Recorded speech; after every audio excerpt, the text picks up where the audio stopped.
भंडाऱ्यात आज पहाटेपासून मुसळधार पावसाने हजेरी लावली आणि याची परिणती भंडारा शहराला पाण्यानं विळख्या घातल्याची परिस्थिती सर्वत्र दिसून येत आहे। जलमय परिस्थिती प्रत्येक वार्डामध्ये दिसत आहे। आपण आता सध्या भोजापूर परिसरामध्ये आहोत।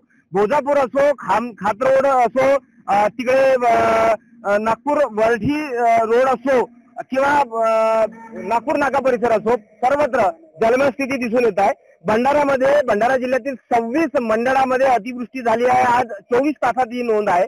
भंडारा शहरामध्ये आज सकाळपर्यंत 77.8 मिलीमीटर पावसाची नोंद झालेली आहे, तर भंडारा तालुक्यात 93.3 मिलीमीटर आणि एकंदरीतच भंडारा जिल्ह्याचा जर विचार केला तर 83.1 मिलीमीटर पाऊस भंडारा जिल्ह्यामध्ये पडलेला आहे। आणि या अतिवृष्टीचा फटका भंडाराकरांना मोठ्या प्रमाणात बसत आहे। अनेकांच्या घरामध्ये पाणी गेलेलं आहे। अनेक भागामध्ये, सखल भागामध्ये 4 ते 5 फूट पर्यंत पाण्याची स्थिती इथे दिसून येत आहे।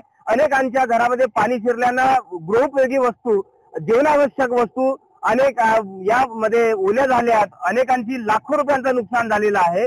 अनेकांच्या परिसरामध्ये या जलमय स्थिती इथे बघायला मिळत आहे। त्याच्यामुळे एकंदरीतच आता आज झालेल्या या अतिवृष्टीचा सर्वसामान्य नागरिकांना फटका बसला असला तरी प्रशासन आता काय करतं याकडे आता या संपूर्ण पूर पीड़ितग्रस्तांच्या नजरा लागलेल्या आहेत। ये तकियावाड़ भोजापुर का जगह है नाले के पास, और यहाँ तकलीफ है कि पानी आती है, पानी आने से भरने से घर में तकलीफ होती है, और थोड़ा सा भी पानी आए घर में आता ही है। क्या प्रशासन का कोई अधिकारी वगैरह आया आपके तरफ? नहीं सर, कोई भी नहीं आया, किसी भी प्रकार का अभी कोई भी देखने नहीं आया, कुछ पूछने नहीं आया, और कुछ भी प्रकार का हाल वगैरह नहीं देते हैं घर से आके।